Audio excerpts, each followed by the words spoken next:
Welcome students to our channel. Meet our teacher, C.A. Jeevan Patil, Learn with Expert. Learning Map, Understanding of Retirement of Partner.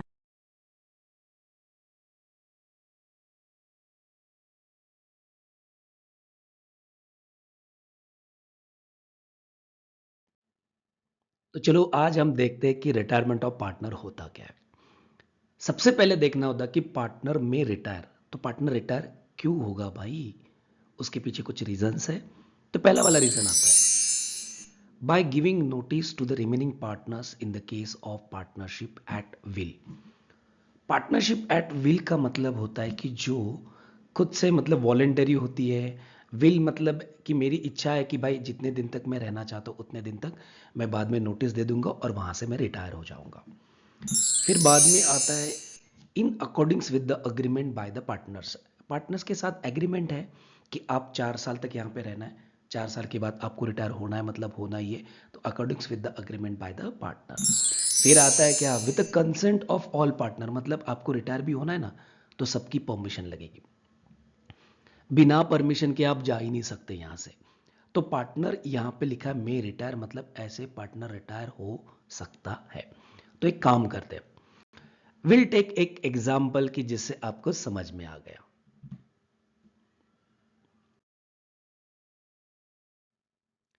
तो देखिए यहां पे हम आगे example पे, तो चलो एग्जाम्पल पे लेके आते हैं। कौन है ये भाई, मिस्टर दीनू है, बहुत देखो कैसा मस्त हंस रहा है। उसके साथ कौन है, ये देखो भाई बेचारी मोनी है, वो भी तो हंस रही है बट उसके तरफ देख के नहीं, दूसरी तरफ देख के। फिर उसके बाद है सोनी, तो देखो अलग अलग है, मोनी और सोनी है, बेचारा दिनों बीच में फंस गया है। तो ये मान लीजिए कि ये 3 लोग जो दिख रहे हैं आपको, तो इनकी क्या है, एक पार्टनरशिप फर्म है, DMS, दिनू, मोनी एंड सोनी की तीनों मिला के क्या है, एक पार्टनरशिप फर्म है। तो दिनू का पार्टनरशिप फर्म है, मतलब पार्टनरशिप फर्म आपको पता है, ऑलरेडी आपको पता है पार्टनरशिप फर्म क्या होती है, और उसमें रेशो भी होता है। तो दिनों का रेशो कितना है, 4/8, मतलब 8 में से 4 हिस्सा उसका है, फिर 8 में से 3 उसका है, फिर सोनी का कितना है, 1/8 है। तो रेशियो फॉर्म हो चुका है 4:3:1।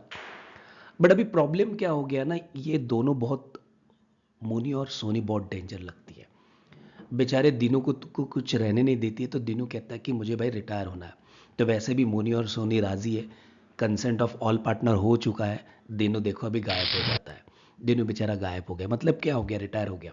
वो ऐसे थोड़ी ना जाने वाला है। एक सीधी सी बात है कि फर्म से रिटायर होना मतलब कुछ ना कुछ तो साथ में लेके ही जाएगा। But Moni and Soni now खुश, बहुत अच्छे तरह से, क्योंकि अभी इन दोनों से क्या हो गया है, ये दोनों ही रिमेनिंग पार्टनर देखो कैसे हिल रही है। तो इनका रिमेनिंग रेशो क्या हो गया, तो मोनी कहती कि मेरा भाई पहले से 3 था और सोनी कहते पहले से 1 था, वही का वही रेशो रह गया तो भी कोई प्रॉब्लम नहीं है।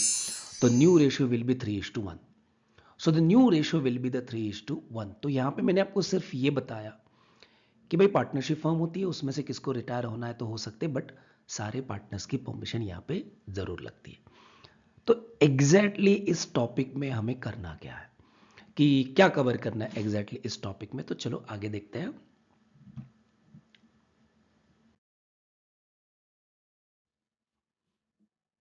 तो यहां पे देखिए स्कोप ऑफ टॉपिक आ गया, चैप्टर का स्कोप क्या आ गया। तो पहला वाला क्या कहते हैं, कि पहला वाला कहते हैं कि हमें यहाँ पे क्या बनाना है, रिवैल्यूएशन अकाउंट। वैसे देखा जाए तो देखिए admission of partner, retirement of partner में रिवैल्यूएशन अकाउंट तो होता ही रहता है। एडमिशन ऑफ पार्टनर हम पढ़ चुके हैं, तो जैसे कि वहाँ पे देखा है कि रिवैल्यूएशन अकाउंट होता है, क्योंकि एसेट जब नया ये पार्टनर जाएगा, पुराना पार्टनर जब जाएगा तो भाई कुछ ना कुछ तो लेके ही जाएगा, तो हम रिवैल्यू करते हैं एसेट। फिर उसके बाद बनाया जाता है पार्टनर्स कैपिटल, बट ऑब्वियसली हिसाब तो निकालना पड़ेगा ना उसको पैसा देने के लिए। भाई वो पार्टनर जा रहा है तो कुछ हाथ में तो लेके जाएगा, तो वो बाद में आता है क्या, कैश अकाउंट। भाई कैश अकाउंट भी इंपॉर्टेंट है। कैश अकाउंट क्यों, क्योंकि कैश है या नहीं है, उसको देना है नहीं देना है, ये सारी चीज़ यहाँ पे देखनी पड़ेगी। फिर लास्ट में आता है बैलेंस शीट। अभी बैलेंस शीट किसका बनेगा, तो बट ऑब्वियसली बैलेंस शीट बनेगा रिमेनिंग पार्टनर्स का, जो बचे हुए हैं वो। जैसे यहाँ पे मोनी और सोनी बची है, तो मोनी और सोनी का फाइनली एक बैलेंस शीट बनेगा और वही हमें कैरी करना है। तो आगे देखते कि रिवैल्यूएशन अकाउंट कैसे बनता है और कैपिटल अकाउंट, क्योंकि बैलेंस शीट में प्रॉब्लम में आपको पढ़ाऊंगा डायरेक्टली। बट रिवैल्यूएशन अकाउंट और कैपिटल अकाउंट हम देख सकते हैं कि कैसे बनता है, उसमें क्या क्या करना है, क्या क्या नहीं करना है। तो वो चलो अगले शीट पे देखते हैं। तो चलिए यहाँ पे समझते हैं कि रिवैल्यूएशन अकाउंट एग्जैक्टली क्या होता है और रिवैल्यूएशन अकाउंट बनाना क्यों है। क्योंकि जब भी रिटायरमेंट आता है, रिटायरमेंट होता है, एडमिशन होता है, तो रिवैल्यूएशन अकाउंट बनाना पड़ता है। उसको also called as profit and loss adjustment. तो रिवैल्यूएशन में क्या होती है, एसेट्स और लायबिलिटीज रिवैल्यू हो जाती है। तो सपोज एसेट डिक्रीज हो गई है, तो बट ऑब्वियसली मुझे क्या हो जाएगा, loss, debit is all expenses and losses. Same liability बढ़ गई है तो लॉस हो जाएगा, debit is all expenses and losses. वैसे भी देखा जाए तो कभी कभी कुछ लायबिलिटीज रिकॉर्ड नहीं होती तो उनको रिकॉर्ड करना पड़ता है, तो it is called as what, unrecorded liability. It is also loss, हमारा ये सारी लॉस ही है। तो देखिए डेबिट में लॉस आएगी, तो एग्जैक्टली इसके रिवर्स क्या होगा, क्रेडिट साइड में जाएगा। तो नाउ लुक हियर, तो क्रेडिट साइड में क्या होता है, एसेट बढ़ गए, credit is all income and gains. Liability यहाँ पे इंक्रीज है तो यहाँ पे क्या आएगा, सीधे सी लॉजिक है, आप खुद को बताइए।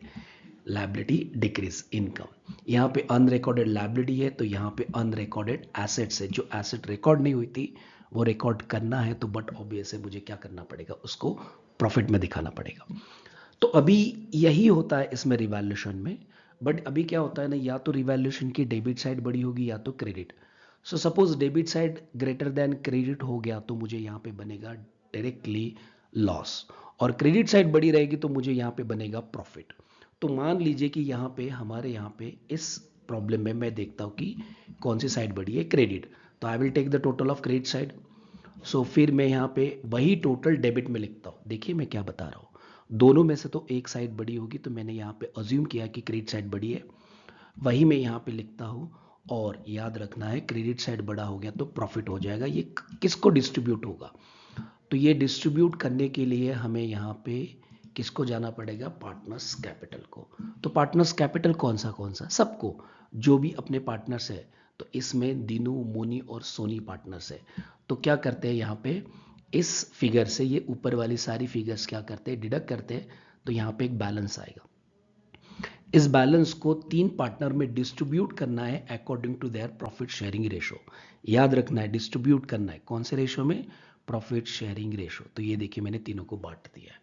तो दिनों का शेयर जाएगा, मोनी को मोनी का शेयर जाएगा, सोनी को सोनी का शेयर जाएगा।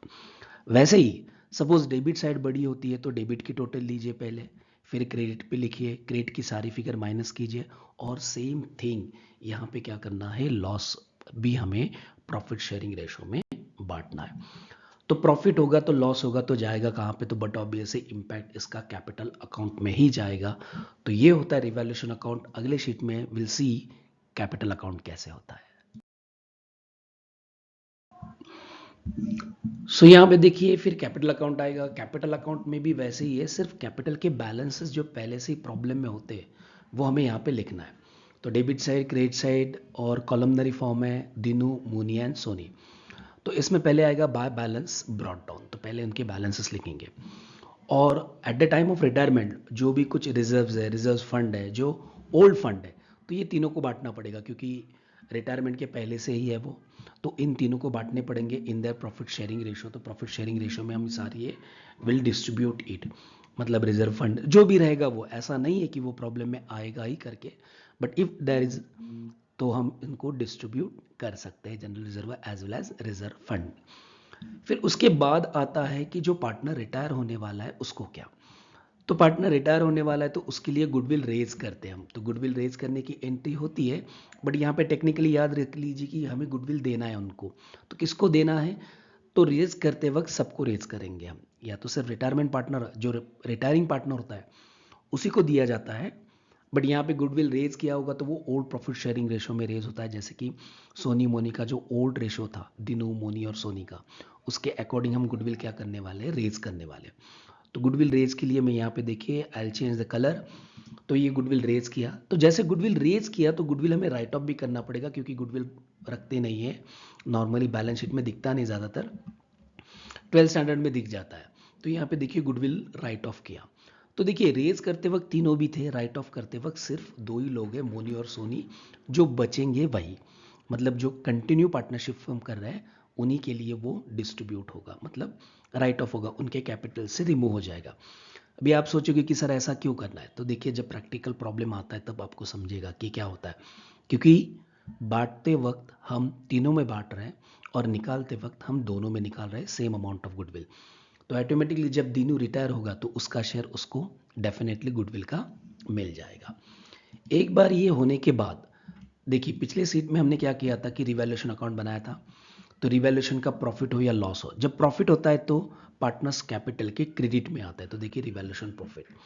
तो सीधी सी बात है, याद कीजिए जब लॉस होगा तो कहाँ पे आएगा, बताइए, थोड़ा सा दिमाग को थोड़ा हिलाइए कि प्रॉफिट होता है तो रिवैल्यूएशन के क्रेडिट में आता है, तो लॉस कहाँ पे आएगा भाई, तो लॉस डेबिट में आएगा। तो बट अब ये से कोई ना कोई तो एक रहेगा, या तो प्रॉफिट रहेगा या तो लॉस रहेगा, सब कुछ नहीं रहेगा, दोनों भी एक साथ नहीं हो सकता। देन इतनी सारी चीज होने के बाद क्या करना है अभी हमें, तो अभी हमें यहाँ पे क्लोज करना है। तो कैपिटल अकाउंट क्लोज करते वक्त क्या करना है, क्रेडिट साइड की टोटल लेनी है तीनों जगह पे। तो किसी की क्रेडिट बड़ी होगी, किसी की डेबिट बड़ी होगी, तो यहाँ पे अज्यूमिंग दैट की क्रेडिट बड़ी है, फिर हम यहाँ पे डेबिट साइड में लेके आते उसको, करेक्ट ले लिया यहाँ पे। तो जो बचे हुए इंसान है, मतलब जो सोनी और मोनी है, वो तो रिमेनिंग पार्टनर्स है, तो उनका balance as it is carry होगा। देखिए ऊपर की ये क्रेडिट की दो फिगर दिख रही है, देखिए कर्सर आपको दिख रहा है, इन क्रेडिट के फिगर से ऊपर दोनों वाली फिगर्स क्या हो जाएगी, माइनस हो जाएगी। तो बचा हुआ रहेगा तो वो by balance sorry to balance carry down रहेगा, यही बैलेंस शीट में दिखेगा। क्योंकि रिटायरमेंट होने के बाद मोनी और सोनी की तो बैलेंस शीट बनेगी। व्हाट अबाउट द दीनू, अभी दीनू का जो भी बैलेंस रहेगा या तो उसको हम पे करेंगे, कैसे पे करेंगे, तो बट ऑब्वियस है भाई हम उसको या तो कैश में देंगे या तो उसका लोन, सपोज कैश अवेलेबल तो लेके जा भाई, कैश नहीं चाहिए तेरी, और कैश नहीं होगी तो हम रिक्वेस्ट करेंगे कि अभी कैश नहीं है, जो भी है लोन को ट्रांसफ़र करते हैं। और ये लोन कहाँ पे दिखेगा, लायबिलिटी में दिखेगा, और कैश का इम्पैक्ट जाएगा तो कैश उतने से कैश बैलेंस कम हो जाएगा, यही पार्टनर्स कैपिटल है। इसके बाद वाला बैलेंस शीट का वीडियो हमने नहीं बनाया क्योंकि वो डायरेक्टली मैं प्रॉब्लम बेस पे बताता हूँ, क्योंकि बैलेंस शीट नॉर्मली है, एडमिशन में भी आपने बनाई होगी, रिवैल्यूएशन पे भी बनाते हैं, फाइनल अकाउंट में भी बनाते हैं और एनपीसी में भी बनाते हैं। तो बैलेंस शीट का फॉर्मेट सब जगह पे क्या होता है, सेम ही बन जाएगा। सिर्फ कैपिटल समझाना था कि दिनों को जो बैलेंस आता है, दिनों का जो क्रेडिट साइड है वो डेबिट में लिखेंगे, फिर वो जो माइनस होकर जो बचा हुआ बैलेंस है वही हमें उसको पे करना है, वही उसकी रिटायरमेंट की अमाउंट है। यहाँ पे भी बहुत ऑप्शन है, कैश में तो कैश में, लोन में तो लोन में।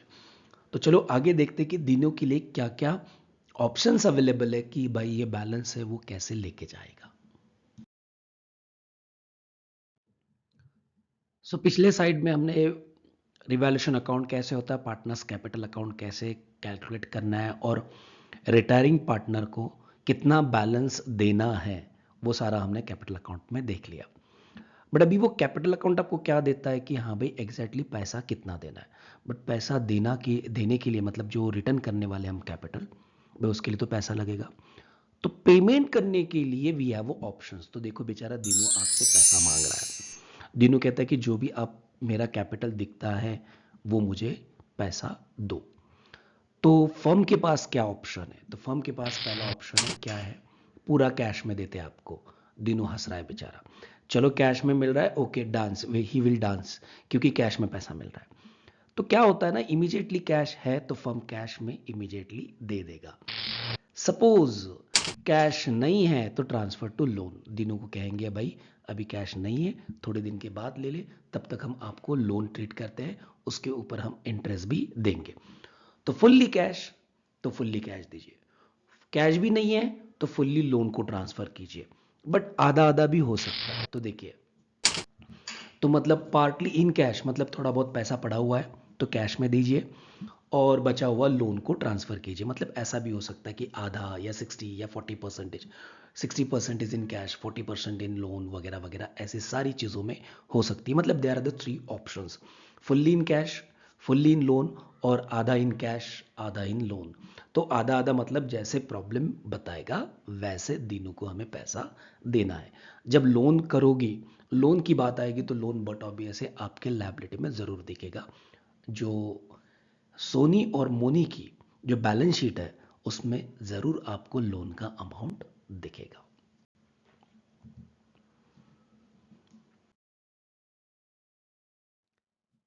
तो यहाँ तक सुनने के लिए बहुत बहुत धन्यवाद, थैंक यू।